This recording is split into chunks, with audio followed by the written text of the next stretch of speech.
Meanwhile, employment opportunities could be looking up for Bahamians. The latest figures from the Department of Statistics show unemployment now at 14.8%. And while Labor Minister Shane Gibson said this is concerning, he touted many capital and private projects underway that will increase employment in this country. Janaea Noel Ferguson has the details. Despite a grim outlook of the country's unemployment figures in 2015, Labor Minister Shane Gibson is predicting a swift turnaround. I can tell you one thing.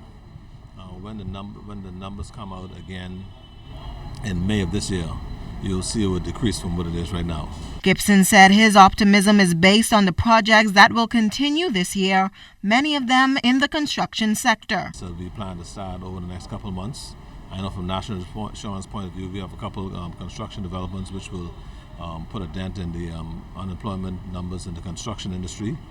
They have another major project coming on stream, I think, at the Defense Force, which should create some jobs as well. And we have a couple other capital development projects that the Ministry of Works will be bringing on stream over the next couple of months that will create some jobs, all those in the construction industry. The first Bahamas Junkanoo Carnival put a dent in those unemployment figures for the early part of last year, but Minister Gibson says aside from Carnival, you will see an increase in employment figures. I'm not even talking about Carnival. What I'm saying, I just listed to you the projects that we look at, the construction jobs, the projects coming on stream. You got the Point, which will be in full swing. I didn't mention that, which will create jobs in the construction industry. You have the capital development projects and national insurance, and I know that we're in the process of having the final approvals on now. You have the capital development projects from Ministry of Works, which will create construction jobs as well. And then you have some private sector developments that we've approved, and they will be coming on stream as well.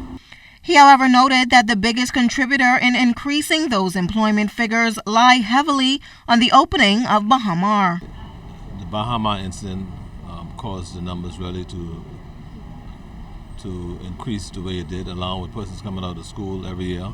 Bahamar should have been open. Unfortunately, they are not. And so hopefully Bahamar, by the middle of this year, just after the middle of the year, maybe the third quarter, Bahamar should be open. I'm not sure how soon, but if I had to guess, I'd guess maybe around the middle or the third quarter this year.